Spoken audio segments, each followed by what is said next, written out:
Educa TV apresenta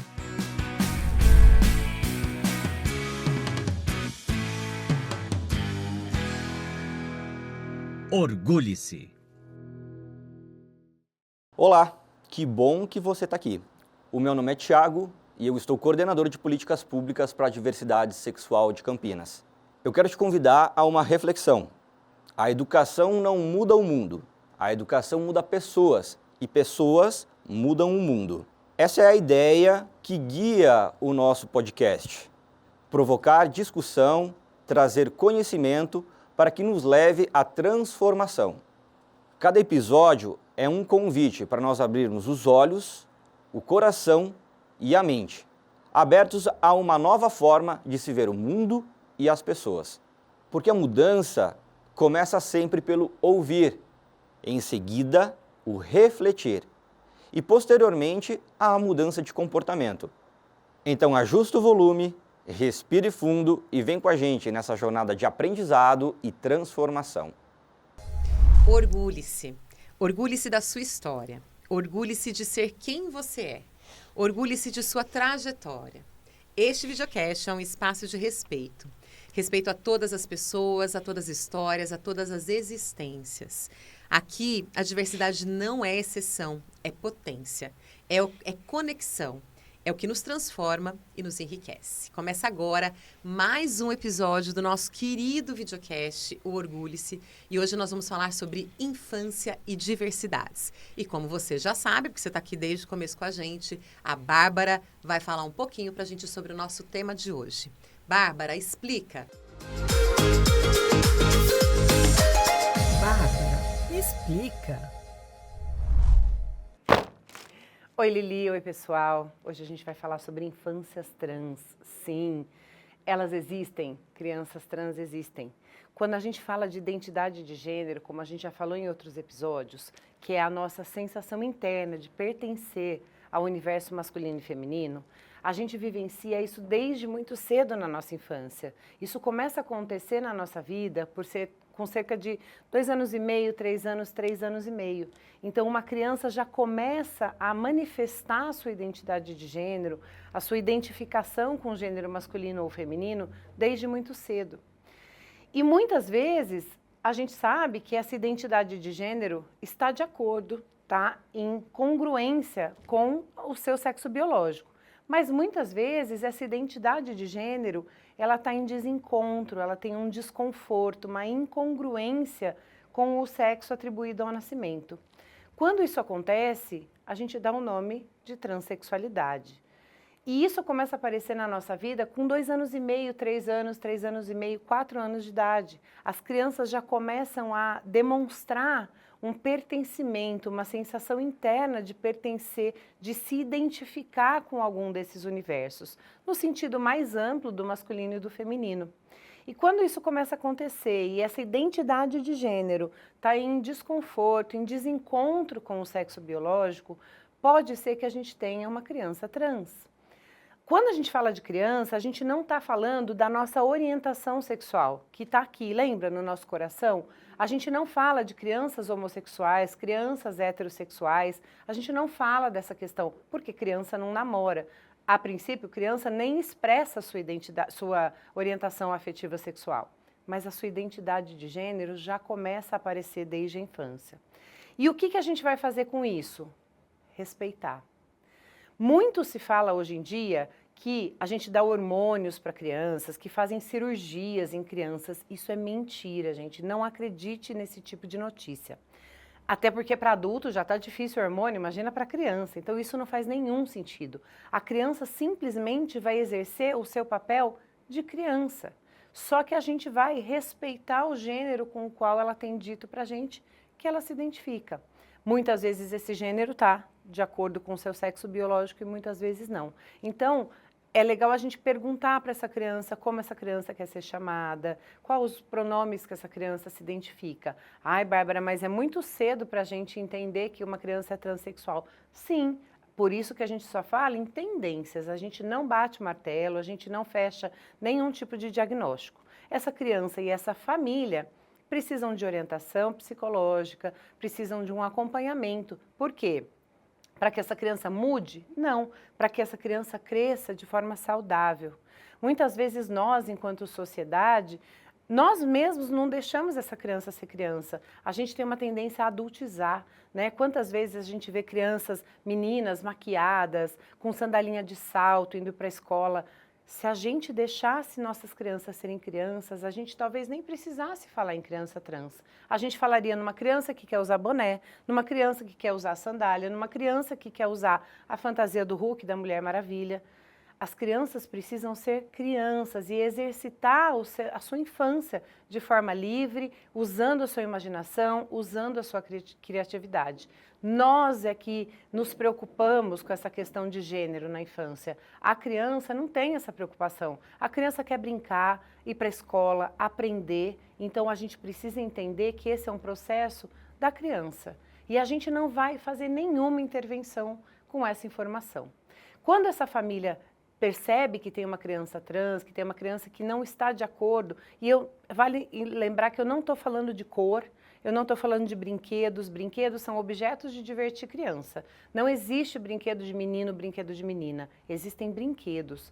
Eu estou falando de uma sensação interna de pertencer a um gênero ou a outro gênero, de pertencimento dessas identidades. Então, quando a gente percebe que uma família tem uma criança que tem essa tendência a uma identidade de gênero em desacordo com o seu sexo biológico, essa família pode procurar um atendimento psicológico para que essa família seja acompanhada por um profissional de psicologia e entenda como lidar com essa situação, porque o profissional de psicologia ele vai fazer todo esse amparo para essa família e muitas vezes vai na escola dessa criança, muitas vezes vai conversar com outros familiares, porque isso não é culpa de ninguém, isso não é algo que tenha algum motivo específico. Parte das nossas crianças tem essa identidade de gênero não congruente com a sua sexualidade, com o seu sexo biológico. E algo bastante importante, Lili, que tem a ver com o nosso programa, é como é que os profissionais da escola precisam atender essas crianças. Porque isso muitas vezes começa a aparecer na escola, na educação infantil ou até no ensino fundamental. Os professores, os educadores, precisam acolher essa criança, precisam conversar, entender qual é a necessidade de cada criança, independente do que pensam sobre as suas questões individuais, as suas religiões. Nós estamos em umas escolas que muitas vezes confundem esses papéis. Então, o educador precisa ter o papel de educar, de acolher essa criança, de acolher essa identidade, de acolher essas diversidades que aparecem na escola. Porque muitas vezes isso vai começar a aparecer na escola. Será que o educador está pronto para receber a diversidade? Precisamos conversar sobre isso. Então, se você conhece alguém, alguma criança que está passando por essa questão, que está passando por um desconforto, um desencontro da sua identidade de gênero com o seu sexo biológico, a gente vai acolher essa família, acolher essa criança e respeitar essa criança, deixando essa criança ser criança. E é isso, Lili. Um beijo para vocês e até o próximo episódio. Bárbara, explica. Então, neste episódio, nós vamos falar sobre infâncias e diversidades. Como é crescer sendo uma criança LGBTQIAPN+. E quais são os desafios para que toda criança cresça de maneira saudável e que seja respeitada em seu processo de desenvolvimento? É necessário que o conhecimento sobre a comunidade alcance novas pessoas, para que juntos possamos enfrentar o preconceito e oferecer a crianças espaços seguros e de acolhimento, para que possam crescer com dignidade, respeito e segurança. Para falar sobre esse tema, eu tenho aqui o Ronaldo Alexandrino, que é doutor e mestre em educação na área de psicologia educacional da Unicamp. É PhD em psicologia pela Universidade Federal do Mato Grosso do Sul. Atualmente é professor na Unicamp. Tem experiência em pesquisa e ensino nas áreas de educação, atuando com os temas representação social, gênero e sexualidade na escola. Tenho nem roupa para isso. Bem-vindo, Ronaldo. Obrigado eu. E é um prazer estar aqui, né, Lilian? Finalmente. Tá com você, tá com Bárbara, enfim, é uma delícia. Que bom, obrigada. E aqui, para completar esse quadro, temos ela, nossa fada, diva maravilhosa, Bárbara Menezes, nossa psicóloga querida, que hoje já falou aqui sobre o que é o nosso tema, mas também vai participar desse bate-papo. Bem-vinda mais uma vez, Tem que minha bater amiga. leque, né? Minha marca.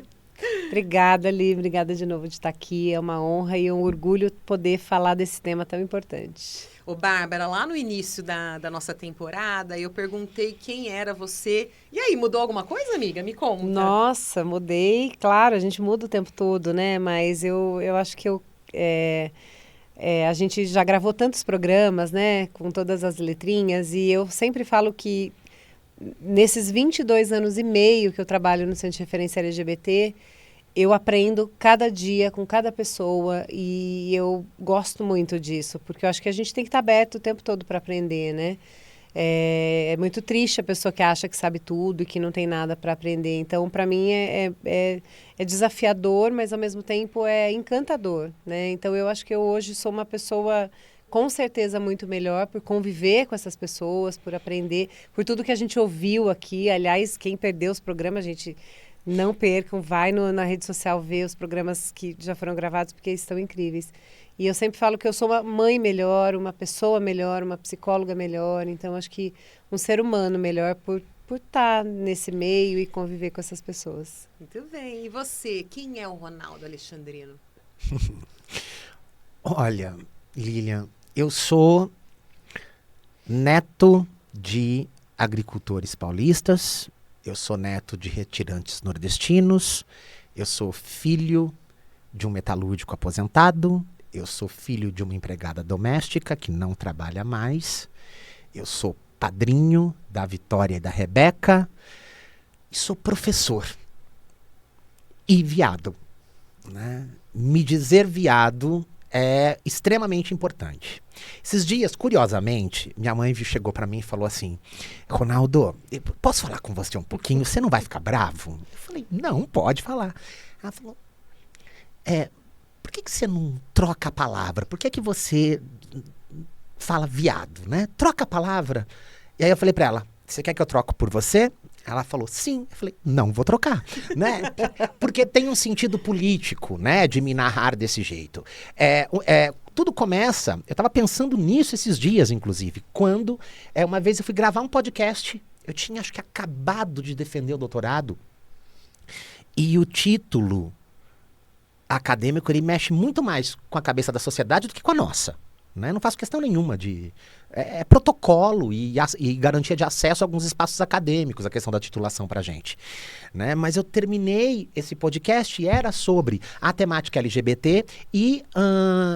quando terminou, o apresentador falou para mim assim, e nós terminamos aqui, então, com ele, que é um exemplo de homossexual, e que, quando ele me falou isso, me doeu, né? Porque, e mostrando para vocês como você pode ser homossexual, você pode ser doutor, e aí, quando ele falou isso, eu entrei em desespero, e eu falei, eu sou viado. Não tem diferença entre eu todos os outros viados e todas as outras bichas que sofrem socialmente. Então eu acho que quando eu trago o viado para minha apresentação, vem carregado, né, de um lugar social que ocupo e que sofro todas as mazelas, tanto quanto a minha comunidade sofre, quando não estou nos espaços em que o título me protege. Então, e acho que é importante também dizer que a gente pode ser professor, doutor, pós-doutor e viado, né? Então, assim, esse mundo é nosso, né? E também tiro da mão do opressor a possibilidade de me oprimir, né? Eu já estou dizendo que sou viado, quem vai me chamar de viado agora, né? Então, também tem uma questão de empoderamento, não sei se eu gosto muito da palavra, mas envolvida quando eu me narro assim. E, Ronaldo, já que a gente vai falar sobre infâncias, então eu quero já pegar o gancho aqui no que você trouxe um pouco. Você acha que a sua escolha pela profissão, pela área da educação, pode ter um pouco a ver com a sua trajetória de vida, a sua infância? E vou tomar a liberdade de dizer isso, porque também você já me disse algumas vezes como uma criança viada. Uhum. Bom, vamos lá. Desde criança, eu não me vejo fazendo outra coisa. Então, assim, eu fui aquela criança que brincou de escolinha e que na hora de brincar de escolinha era o professor, né? Então, acho que a escolha pela docência, ela vem desde sempre, assim. Apesar de depois na vida ter passado pela arte, né? Eu me sinto professor, assim. Eu sou professor. Eu não consigo me ver de outro jeito, né? Agora, hoje, eu sou um pesquisador das temáticas LGBTs na escola. E isso não foi intencional, viu, Lilian? É mesmo? Não foi um sonho da minha vida, né? Eu termino minha graduação e vou trabalhar com formação de professores. Lá em Hortolândia, né, num centro de formação lá. E nessa época, eu estava querendo fazer mestrado. Como qualquer pessoa tem o desejo de fazer mestrado. E eu nunca tinha associado a temática com a possibilidade da pesquisa na temática. Mas uma coordenadora pedagógica da educação infantil, depois de um encontro de formação, ela chega até a mim e diz assim: Ronaldo, tem uma criança na minha escola que eu tenho certeza que quando crescer vai ser gay. Eu quero saber o que é, o que eu faço com ele, como é que eu lido. E ali foi, olha, primeiro, ele é criança. Segundo, eu não tenho literatura sobre nesse momento para a gente poder conversar. Então me deixa pesquisar e aí a gente volta a se falar. Me dá 15 dias. E aí, nesses 15 dias, eu fui fazer um trabalho de pesquisa sobre a temática na escola. A gente está em 2003 para 2004 aí. E não tinha material. Você tinha uma produção na psicologia sobre a questão do que se chamava de suposto comportamento homossexual infantil. Era assim que a literatura dizia, né? Mas não se falava de escola. E aí eu volto para essa coordenadora e falo, não consigo te ajudar. Essa coisa do como lidar, eu ouço hoje em 2025, como se a gente fosse algum tipo de bichinho que você tem que aprender a lidar com, né? Mas eu volto para essa coordenadora e não a ajudo. E aí que entra a questão, né? Porque daí eu pensava, poxa, tem uma criança de 4 anos que está vivendo dentro da escola o que eu vivi quando fui criança. Porque eu sofri muita homofobia na escola. Desde sempre. Assim, acho que não tem um momento em que eu lembre da minha trajetória como estudante na escola em que ela não é marcada por homofobia. E aí eu falei, não mudou nada, né? Assim, tanto tempo depois e nada mudou. E aí uma amiga me fala, você está percebendo o que está acontecendo com você ou não? E eu falei, não. Ela falou, apareceu o teu mestrado. Já que não tem material produzido, vai produzir. E aí é onde eu presto, dá certo, e aí eu faço a suposta homossexualidade, que está aqui, né? Aqui é a minha dissertação de mestrado, e a suposta homossexualidade é o primeiro estudo, a gente soube depois, da América Latina. Uau. E o único no Brasil, até hoje, que faz uma prática de intervenção na formação de professores. Então, é um trabalho que eu tenho muito orgulho, assim. Eu tenho mais orgulho da minha dissertação de mestrado do que da minha tese de doutorado, por exemplo. Porque ela é inaugural, de alguma maneira, né? E ela não é uma referência, eu não gosto muito dessa palavra, mas eu acho que ela esse estudo, ele diz, é possível discutir. E o Ronaldo, deixa eu pegar aqui o livro até para mostrar melhor. Esse aqui é o livro do Ronaldo, então, gente, que ele está aqui falando pra gente. E aí, já que a gente já começou a falar de escola e de criança, eu queria que a gente falasse, eu acho que esse é um assunto delicado, porque eu percebo comumente que as pessoas, quando a gente vai falar de infância e diversidade, as pessoas entendem que a gente está falando de sexo e infância. Então, eu queria ouvir de vocês, que são absolutamente gabaritados e capacitados e conhecem, para a gente contar, né, por que é importante falar sobre isso e sobre o que estamos falando. Perfeito. Pode começar, Bárbara, por favor. É fundamental diferenciar isso, né? Porque as pessoas têm muito essa confusão de achar que quando a gente fala de infâncias e diversidades, a gente está querendo ensinar sexo para as crianças, a gente está querendo que as crianças tenham acesso a conteúdos que não são para criança. E é justamente o contrário. Quando a gente fala de sexualidade, que é um conceito muito mais amplo, a gente está falando de corpo, a gente está falando de desenvolvimento, de sensações, de desejos, dos 5 sentidos, né? A gente está falando de algo muito maior do que sexo. Criança não faz sexo, ponto.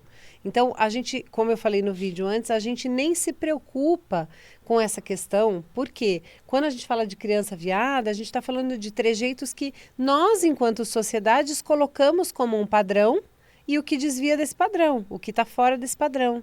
Então, quando a gente fala disso, a gente está falando das crianças serem crianças, das crianças terem infância, da criança ter essa possibilidade de lidar com o imaginário, dessa criança poder brincar.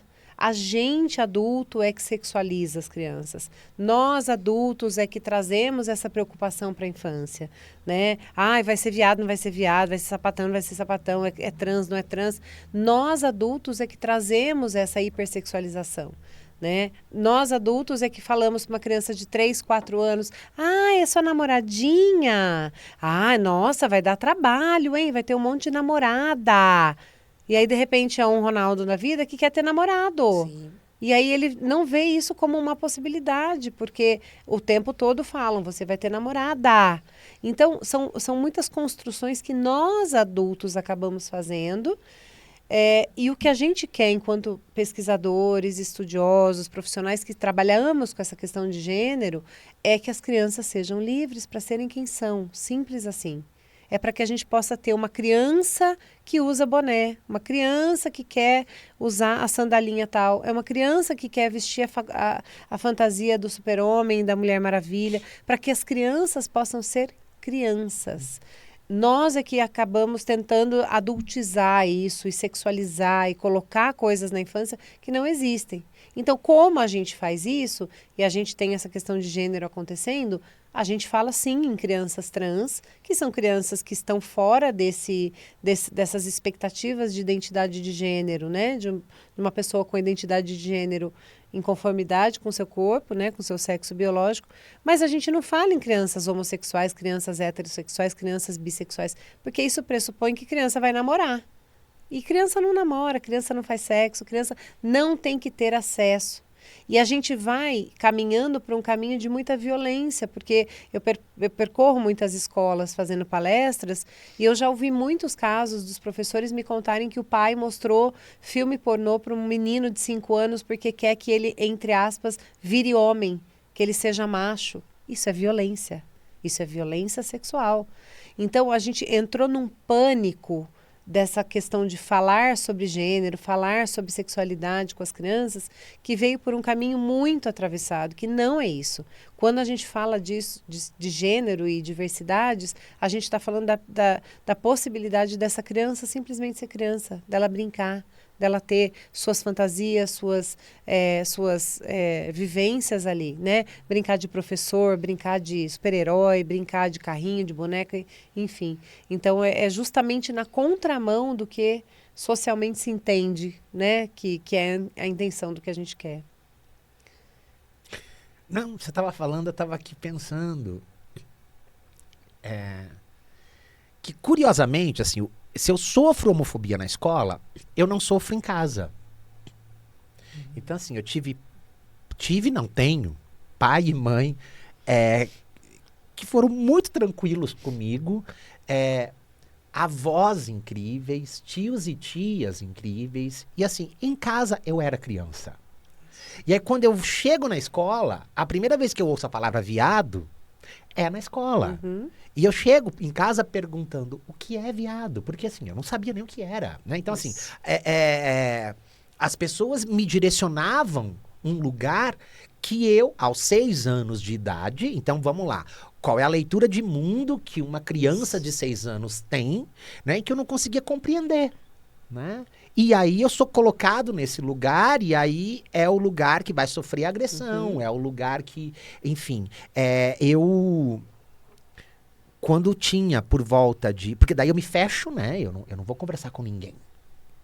A gente tá falando dos anos 80. Eu não tinha internet, a gente não tinha nada disso, né? E aí eu entendi também que eu não podia conversar em casa, olha só. Mesmo tendo uma família que era pautada no amor, eu entendi que eu não podia conversar com ele sobre isso, porque a minha existência era algo proibido. Então é melhor eu esconder a minha existência, né? Como ela é de fato.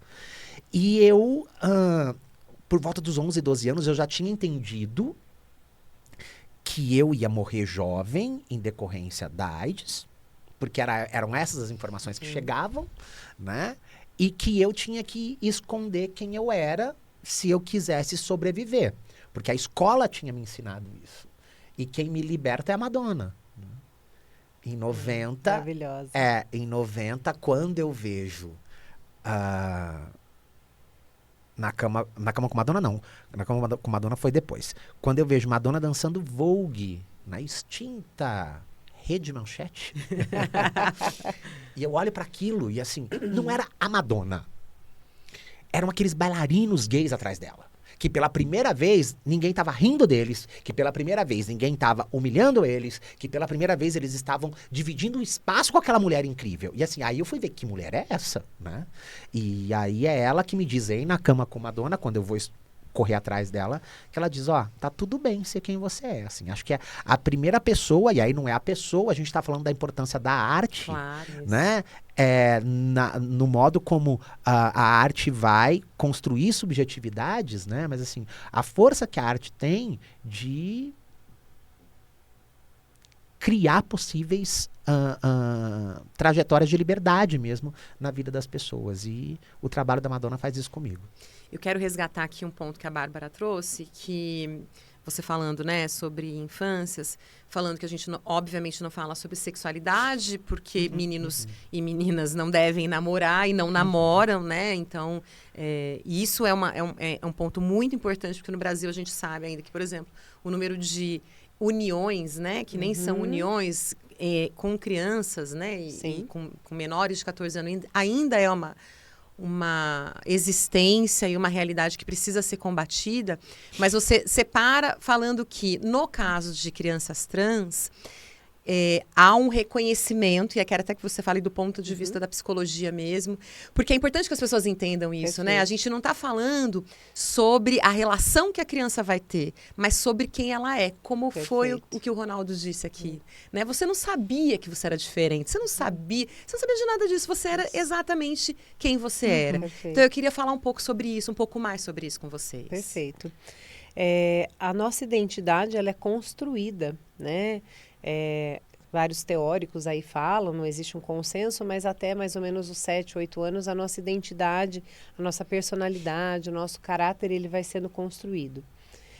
E o nosso gênero, a nossa identidade de gênero, ela vai acompanhando esse desenvolvimento, né? A criança, por volta de 2 anos e meio, 3 anos e meio, ela começa a ficar atenta tanto às genitálias, então é normal uma criança de 3, 4 anos querer olhar o genital do coleguinha, né? Olhar o pênis, a vagina, para saber se é igual, se não é, e ter uma série de curiosidades, né? Sobre o próprio aparelho genital. E é normal essa criança começar a entender alguns códigos dos universos masculinos e femininos. Algumas questões que são muito características desses universos. E existe ali uma identificação com esses universos. A criança começa a se sentir pertencente ao universo masculino ou feminino através desses códigos.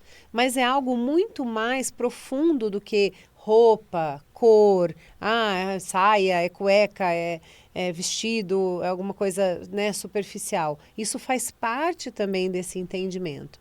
E a criança começa a ter essa identificação. E ela começa a trazer elementos ali que mostram essa sensação de pertencimento. Só que a gente criou um pânico social da tal de ideologia de gênero, que não existe, gente. Não existe ideologia de gênero. Isso foi uma coisa criada por um padre chileno que, para tocar o terror mesmo, para as pessoas começarem a ficar desesperadas com essa questão. Então, a criança começa a ter uma identidade de gênero, ela começa a se perceber identificada com esses universos masculino ou feminino.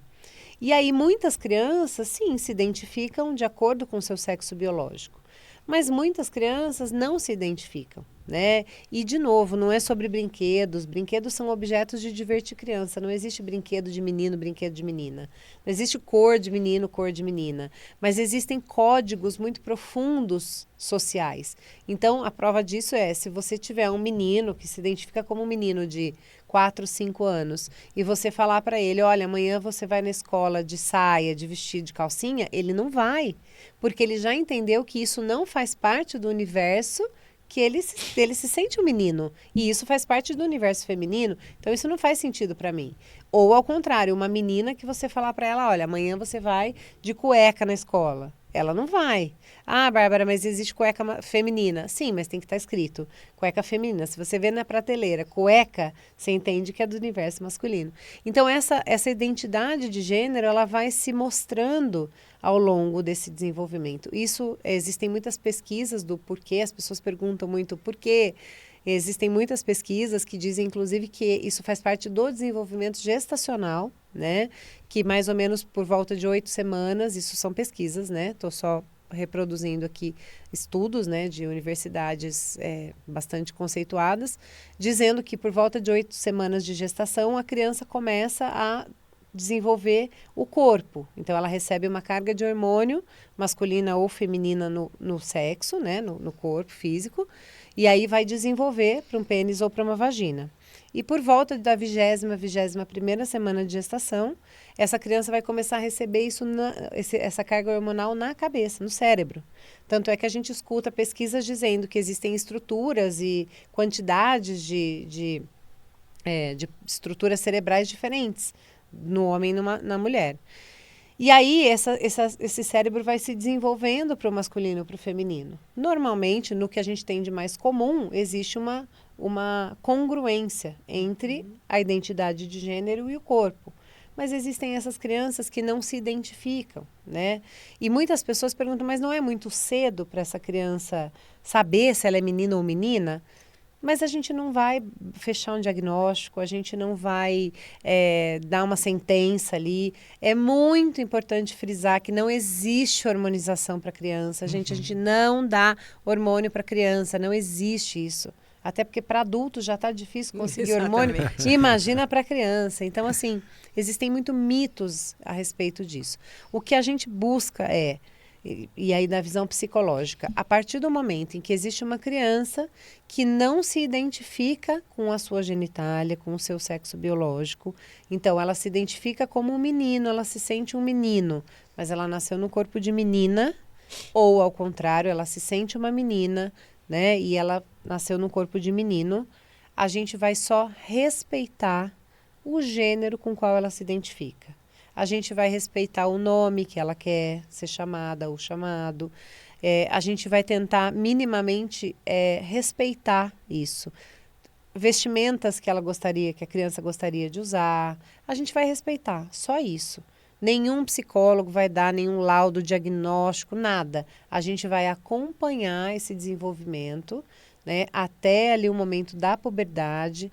Caso essa questão se mantenha, a proposta é que talvez seja feito um bloqueio hormonal, igualzinho é feito com crianças, com meninas que vão menstruar muito cedo, exatamente igual, não é hormonização, é simplesmente uma pausa na puberdade para que essa criança se desenvolva um pouco mais e aí lá na frente, com todo um acompanhamento médico, psicológico, uma equipe multidisciplinar de profissionais capacitados que sabem do que estão fazendo, aí sim talvez a gente vá fazer a hormonização, né? Então tem todo um processo. É isso que eu ia frisar, assim, inclusive é um processo complexo, Muito não é muito complexo. simples, né? Assim, Não é nada simples. Então é de fato porque se tem ali uma realidade que precisa ser respeitada. Perfeito. Né? E de novo, né, Li, se a gente não tivesse socialmente essa necessidade de categorizar, de classificar, isso é menino, isso é menina, isso é de homem, isso é de mulher, a gente não falaria em criança trans. Exatamente. A gente falaria em crianças. Exatamente. Crianças que querem brincar com determinados brinquedos,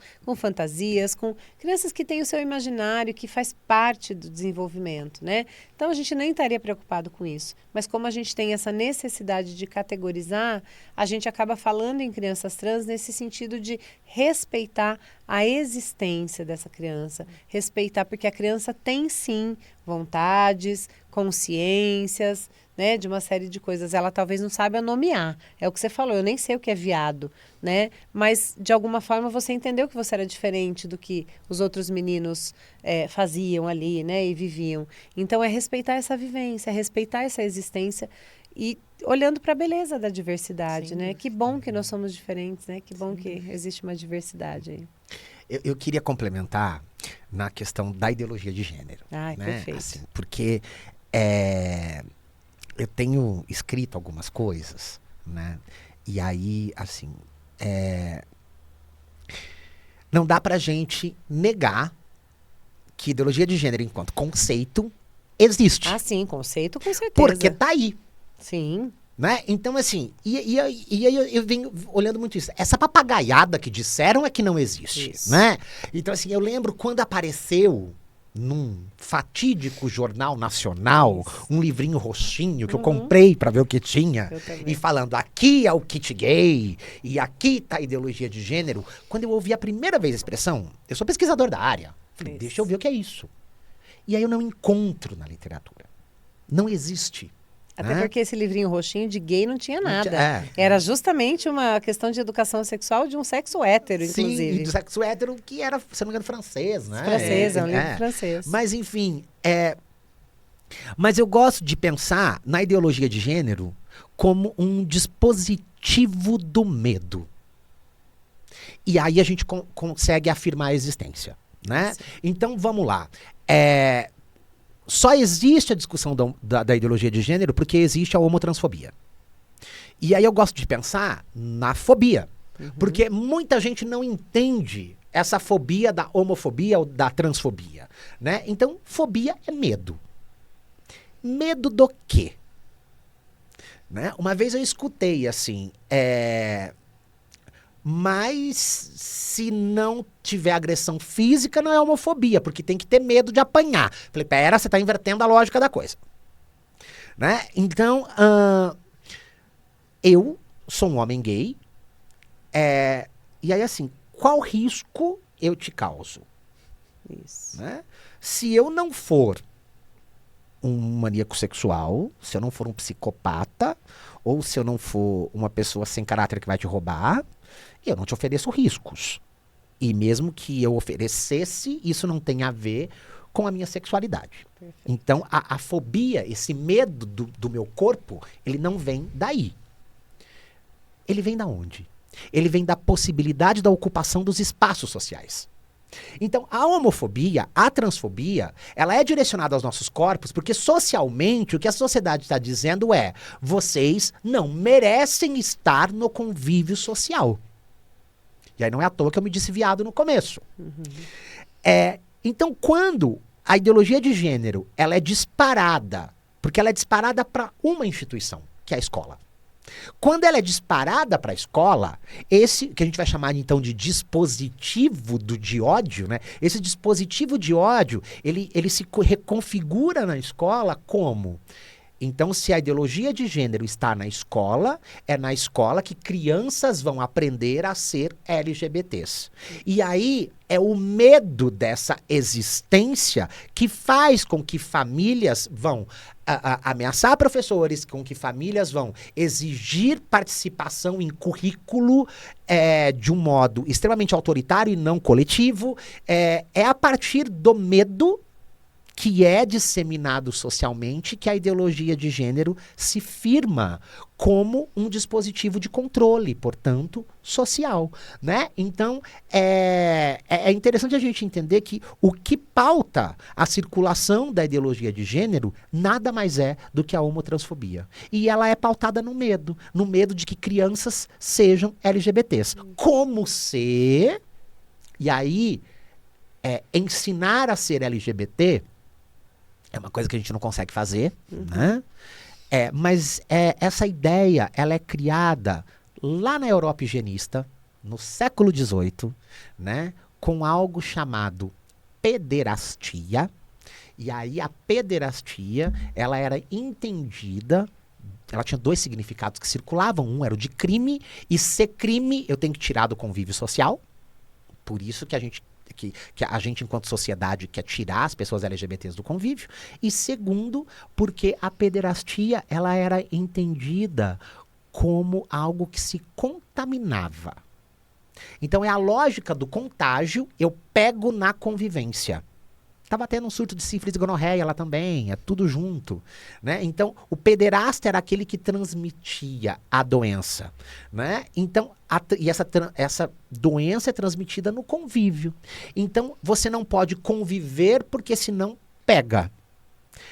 Essa lógica do contágio lá da pederastia, do movimento higienista europeu, a gente está século XVII, século XVIII, é a mesma lógica que justifica a periculosidade da ideologia de gênero na escola.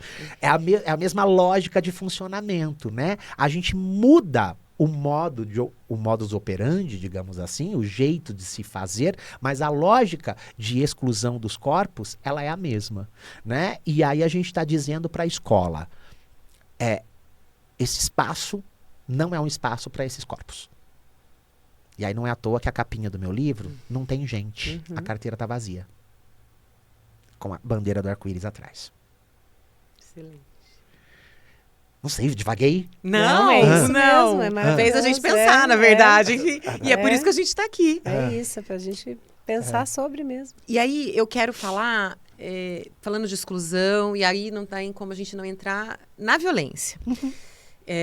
Eu estive lá na sua aula aberta, né, que falava sobre escola e infância LGBT. Inclusive, a Aline vai direto nas coisas que eu faço. Eu tenho um orgulho Sou danado fã. quando eu te vejo. Imagina, eu tenho um orgulho danado quando eu te vejo na plateia. Aí eu fico falando pra todo mundo, olha lá ela fica quietinha no fundo. A honra é minha. E eu saí muito, que era sua e da Tássia, da professora É Tássia mesmo? Não, eu tô falando. Tássia Vinhas. Thelma. Thelma Thelma, Vinhas, errei. Ah. Thelma Vinhas. Eu tava lá também. A Bárbara também estava Eu lá. sou fã também, gente. Thelma é uma pesquisadora renomadíssima, uma referência no Brasil. E uma amiga querida, Thelma, um beijo. Mas eu saí muito tocada de lá com os exemplos que a Thelma trouxe para o debate. Ela trouxe vídeos de bullying. De crianças que eram da comunidade LGBT e que foram vítimas de bullying.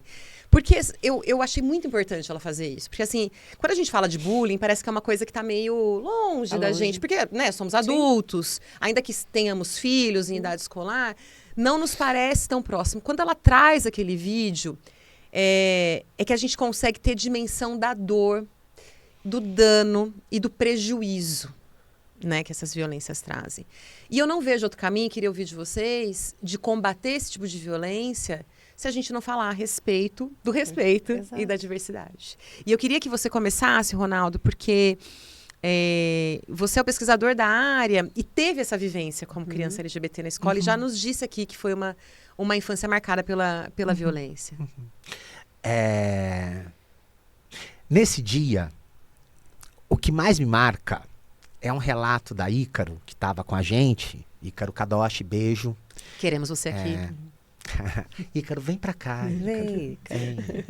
E traz Ele Thelma vem, também. ele vem. Tem que trazer a Ângela também. Enfim, Vem. tá, fecha. Quando ele fala de um cara que trabalha com ele e que o pai quebra os 2 pés dele, criança, porque ele queria os assaltos, né? Então, assim, é de uma dimensão de uma violência tão gigantesca, porque a gente está falando de fratura de osso. E aí é o pai que faz a fratura.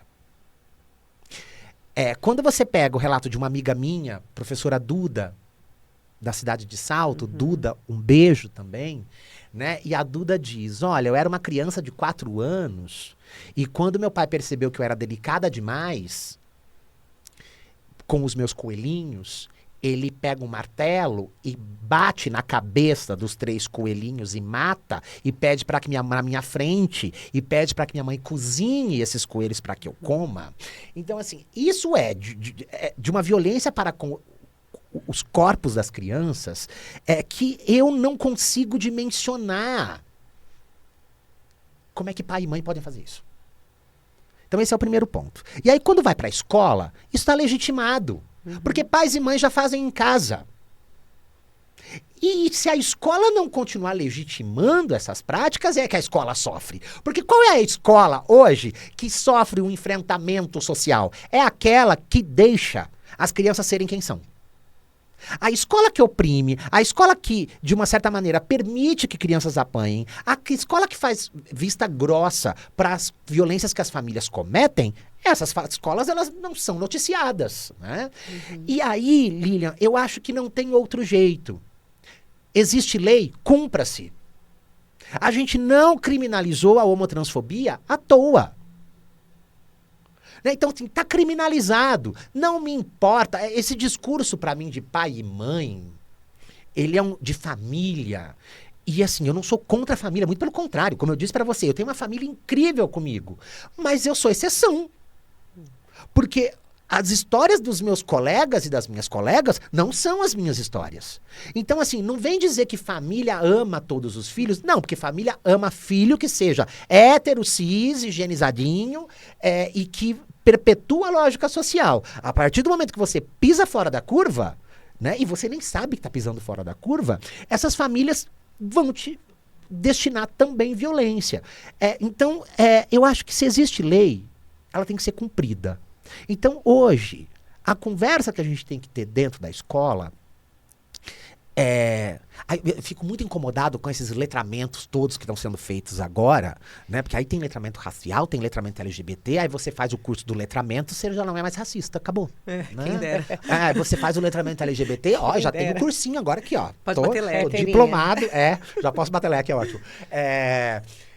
Eu ouvi de uma amiga esses dias assim, se manual desse conta, o manual antirracista da Djamila Ribeiro, ele é um dos livros mais lidos do país e assim, como que tá a taxa de racismo, né, no Brasil, né? Então, assim, me incomoda muito a gente olhar para essas práticas de violência que continuam acontecendo e não enfrentar. Porque a gente só enfrenta desse jeito. Como a gente enfrenta? Fazendo lei ser cumprida. Então, desculpem, mas se homotransfobia é crime, e talvez seja por isso que a sociedade não quer essa discussão, porque quando ela reconhece que a homotransfobia é criminosa, ela também se reconhece como criminoso. E aí ninguém quer pagar o preço legal da coisa, né? Então é mais fácil a gente inventar coisas como a ideologia de gênero e a culpa é dos professores, do que a gente assumir que a minha prática homotransfóbica é uma prática criminosa. Eu acho que a gente precisa colocar a coisa no devido lugar. Né? Então, se eu tenho uma prática homotransfóbica dentro de uma escola, uma prática racista, ela tem que ser levada para o debate, mas do lugar do crime. E não do vamos resolver porque é coisa de criança. Não, não é coisa de criança. Se a gente entende a lógica de funcionamento como algo estrutural, ela já se inicia na infância. E a gente tem adulto para ser responsabilizado nessa história. Né? Eu vejo a mesma coisa na clínica. Na psicologia. Né? Eu não sou psicólogo, mas meu pós-doc é na psicologia. Né? Então, assim, a própria clínica, ela tenta muitas vezes... A gente sabe que a gente não pode ter o discurso da cura, porque ela é proibida, né? Mas... quando uma criança vai para a psicologia, a tentativa é qual? A tentativa não é de fazer aquela criança ser quem ela é. A tentativa é, de alguma maneira, heterossexualizar essa criança. Né? E aí, assim, me desculpem, pessoas heterossexuais. Tenho amigos que são. Né? Mas vocês são um problema. Não é a gente. É isso. Né? Então, assim, quem destina a homotransfobia e quem destila ódio para com os nossos corpos é a heterossexualidade. Então, assim, se existe um problema nessa história toda, é da heterossexualidade branca. Né? E aí eu tô falando da heterossexualidade enquanto um modo de organização social que perpetua dentro das lógicas de poder sociais, né, um grupo. Grupo esse que é homem, branco, hétero, cis, sem deficiência, enfim, né? Então, o verdadeiro combate, ele tem que ser feito à lógica heterocis normativa branca, e a gente só enfrenta fazendo lei ser cumprida. Porque senão a gente não tem sentido a história dos movimentos. Porque toda a luta dos movimentos é para que a gente pudesse garantir alguns direitos, né? E um deles é de que a gente possa viver. Porque quando a gente está falando de violência na escola, a gente está falando de vida. E às vezes a gente não é assassinado, mas a gente é morto socialmente. Eu sou morto socialmente quando eu não posso usar o banheiro da minha escola porque eu sofro violência ali dentro.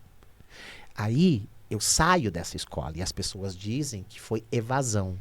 Para mim isso é expulsão. O trabalho da Lu, que você foi na defesa, né? Da defesa, ela esteve A Lu aqui também veio, para ela veio falar. com a gente. A Lu querida.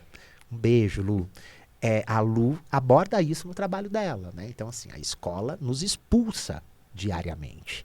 Então, é discutir dentro da escola, porque tem que ser discutido, mas eu acho que é a partir dessa lógica, né? Do enfrentamento daquilo que é criminoso. Porque é essa que é a realidade de fato. E eu queria puxar até para a violência que são microviolências, né? Não menos doloridas, mas que são...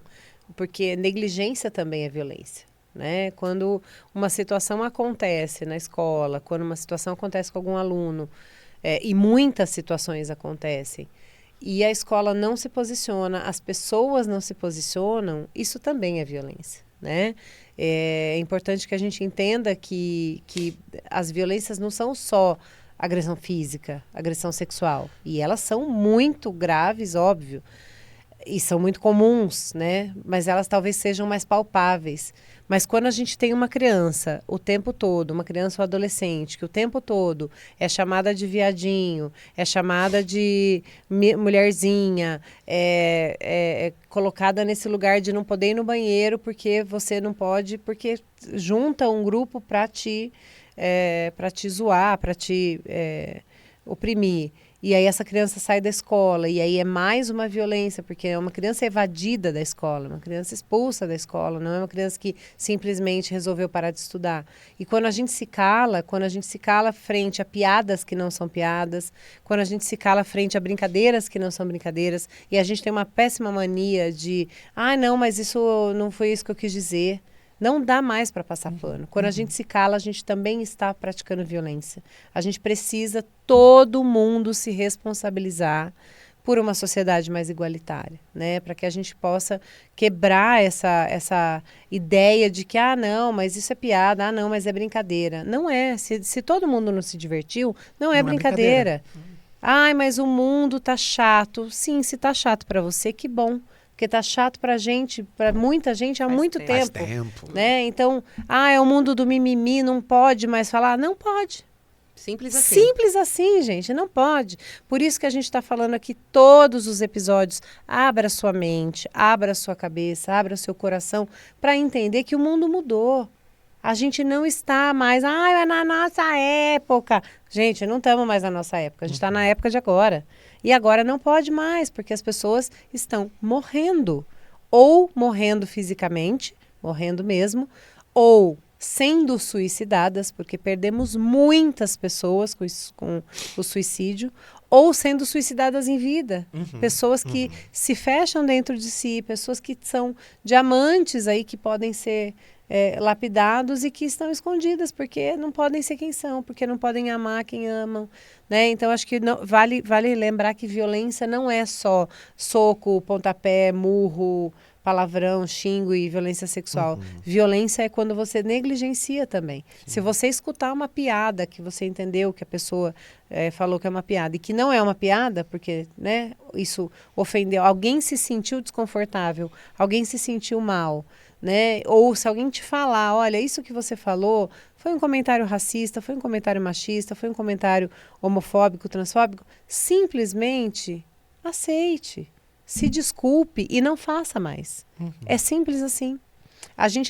Quando a gente fala de enfrentamento, queria só pontuar isso, que não é você brigar, não é você discutir, não é você bater de frente, tá? Eu sou uma pessoa que me posiciono mais. Apesar de dar vontade às vezes. Apesar de dar vontade Muita às vontade. vezes, mas a gente é da paz, né? Paz é amor, good vibes. Então, eu sempre oriento assim, você não precisa ter esse enfrentamento de briga. O que você não pode é se calar. Então, uma das coisas mais comuns que eu ensino é assim, se alguém fez uma, entre aspas, piada, e você entendeu que é uma piada preconceituosa, simplesmente não dê risada e fale, não entendi. Você tá falando... É a melhor forma de você desconstruir alguém, porque a pessoa vai ficar sem graça. Joga o E não- constrangimento de volta pra né? ela. Então, assim, não dá mais para tolerar, não dá mais para aceitar, não dá para passar pano, gente. Não dá. Não dá, porque as pessoas estão morrendo, né? Não dá. Você tá falando isso, aí eu tô lembrando aqui.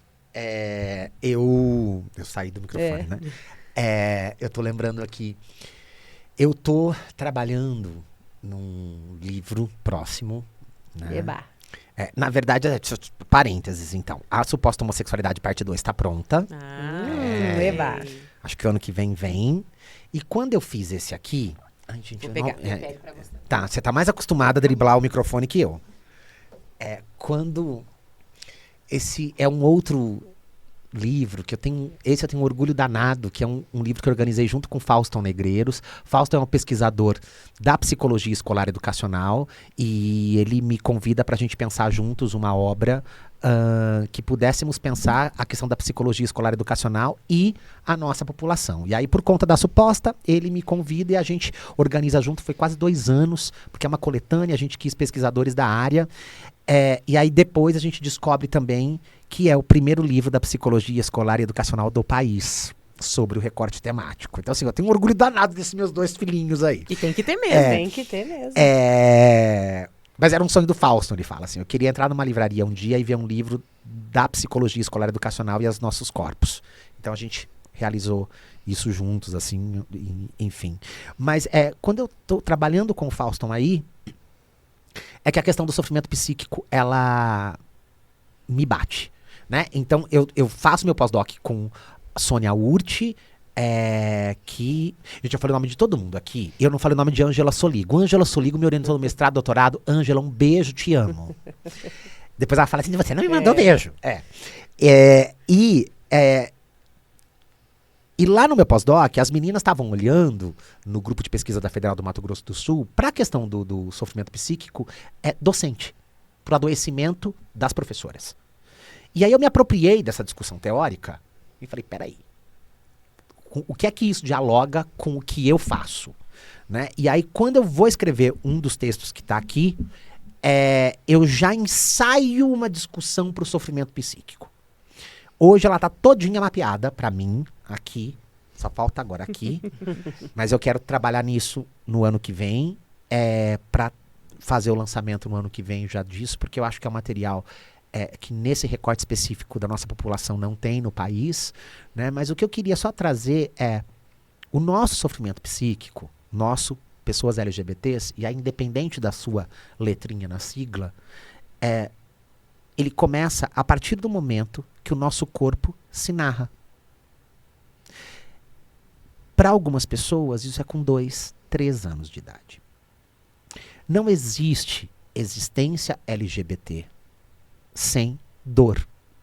Essa é a minha premissa básica da discussão do sofrimento psíquico. A partir do momento que você se diz, e você se diz muitas vezes sem verbalizar, às vezes é meu braço, às vezes é minha perna, a partir do momento que esse corpo se diz, o sofrimento psíquico começa. Porque a criança vai ouvir, abaixa essa perna, fecha essa perna, abre esse braço, olha essa voz, fala mais grosso. Começa daí, né? Há um ponto em que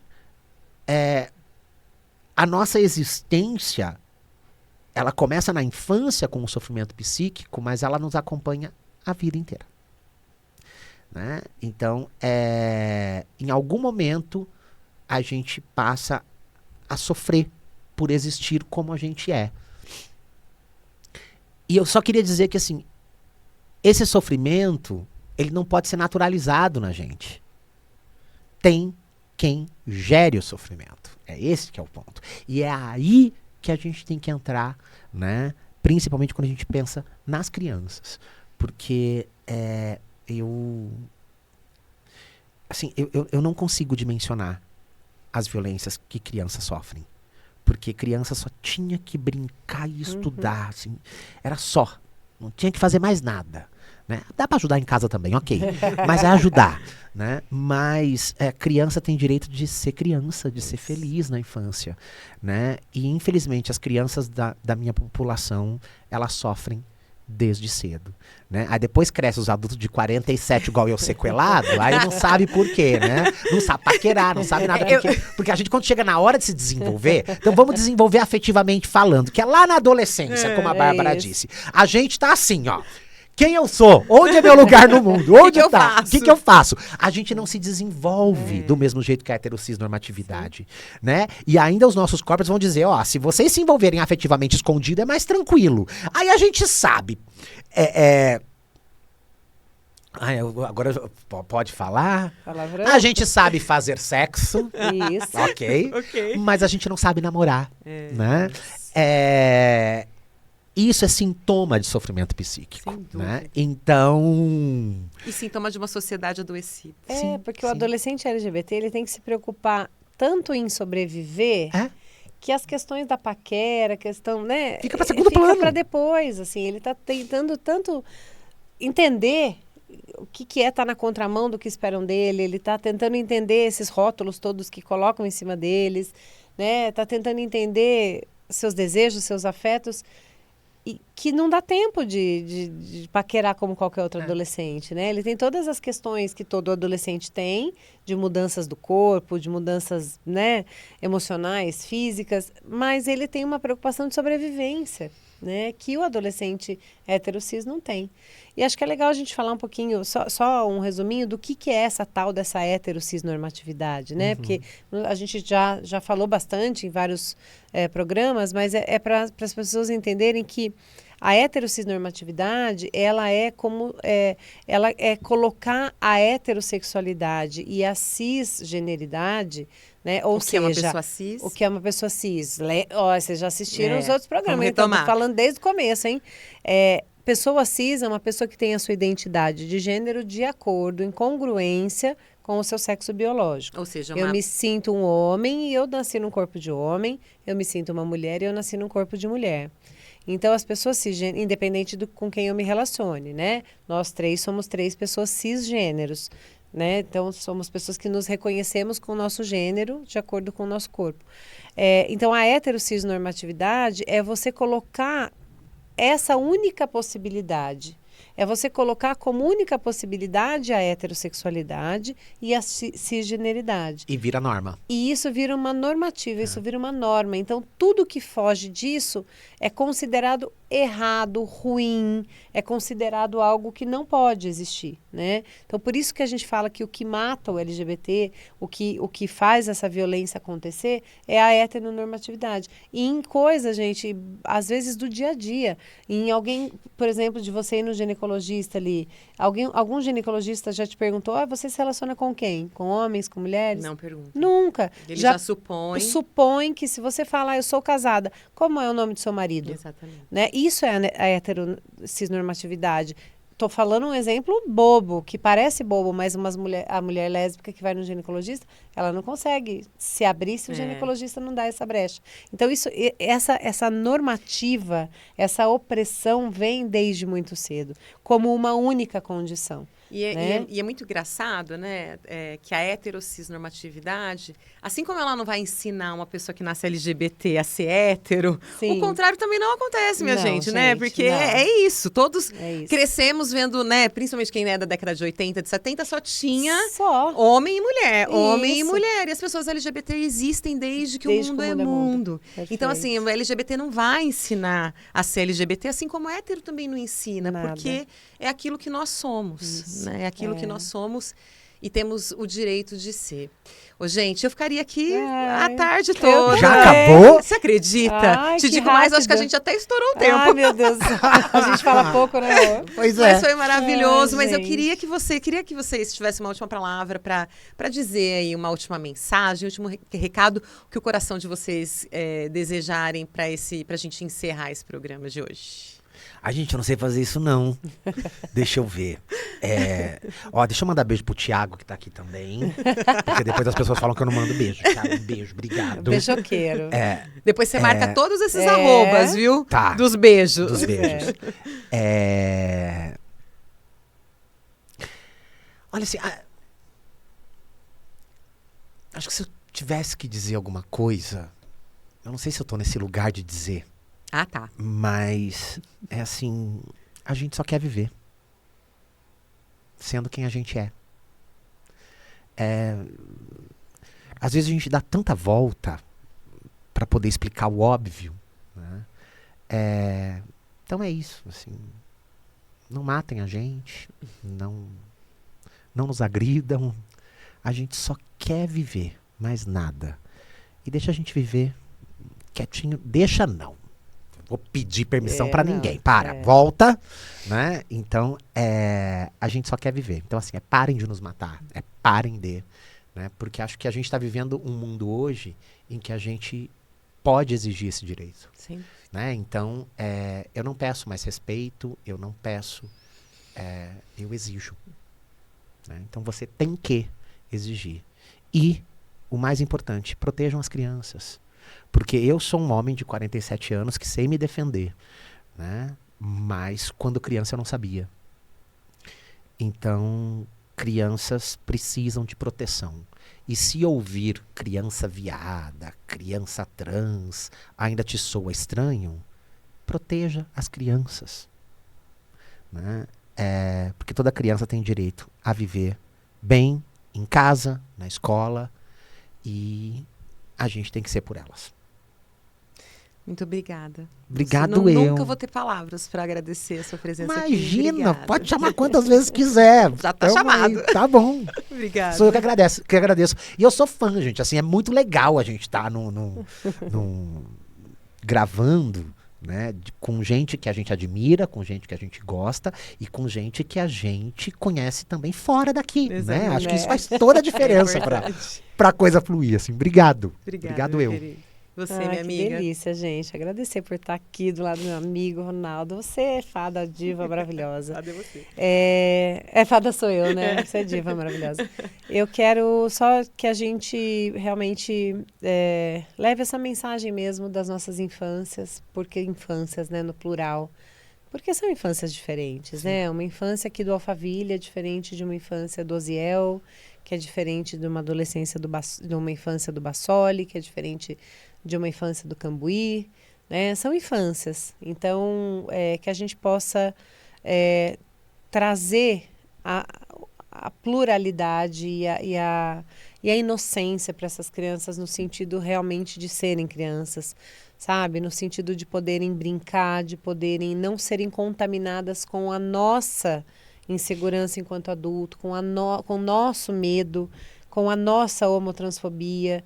Então, que a gente realmente possa deixar as nossas crianças serem crianças, brincar com as brincadeiras, com os brinquedos do que quiserem, exercitar as fantasias que quiserem. Ninguém fica verde porque se fantasiou de Incrível Hulk, ninguém sai voando porque se vestiu de super-homem, né? Então, assim, que a gente possa realmente proteger nossas crianças e deixar nossas crianças serem crianças, né? E um apelo mesmo para que as pessoas pensem que adulto você gostaria de... Assim, a pergunta é, você é o adulto com quem você gostaria de conviver? Você é o adulto com quem você gostaria de ter sido criado? Né? Você gostaria de ter sido criado por você? Né? Então, que você possa refletir e ser um adulto... que realmente deixa as crianças serem crianças, que deixa as crianças brincarem e que não se preocupe com questões de gênero e sexualidade na infância, que as crianças simplesmente possam ser quem são. De novo, respeitar a gente não é aceitar, não é gostar, não é achar legal, não é concordar, até porque, né, ninguém precisa da aceitação de ninguém, né, Rô? Fala sério. Sim. Então, assim, respeitar é obrigação. Respeitar é saber que a outra pessoa é diferente de mim. Simples assim. E que ela tem o direito de ser. Ela tem o direito de existir do jeito que ela é. Obrigada mais uma vez, minha amiga. Que delícia. Obrigada, viu? E, ó, minha gente, é preciso de toda uma aldeia para criar uma criança. Então, assim, proteger e cuidar dessas crianças é responsabilidade de todos e todas nós. Elas merecem e devem ser respeitadas. Obrigada mais uma vez por você estar aqui com a gente, assistindo mais um episódio do Orgulhe-se. Eu espero que, assim como eu, você tenha saído dessa conversa com o coração quentinho e cheia de reflexões e de emoções que nos façam repensar as nossas atitudes e a nossa sociedade. Semana que vem a gente volta com mais um episódio às 11 horas. Os episódios novos sempre acontecem, vão ao ar às sextas-feiras às 11 horas da noite, aqui na Educa TV, no canal 12.2 para Campinas e 48 cidades da nossa região. E todos os episódios estão lá no nosso canal do YouTube. Curta, compartilhe e comenta. A gente vai adorar saber o que vocês estão pensando. Até semana que vem. Obrigada. Até mais.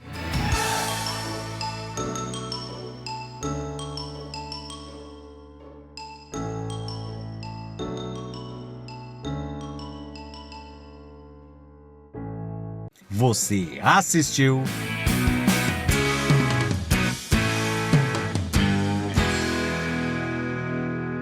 Orgulhe-se.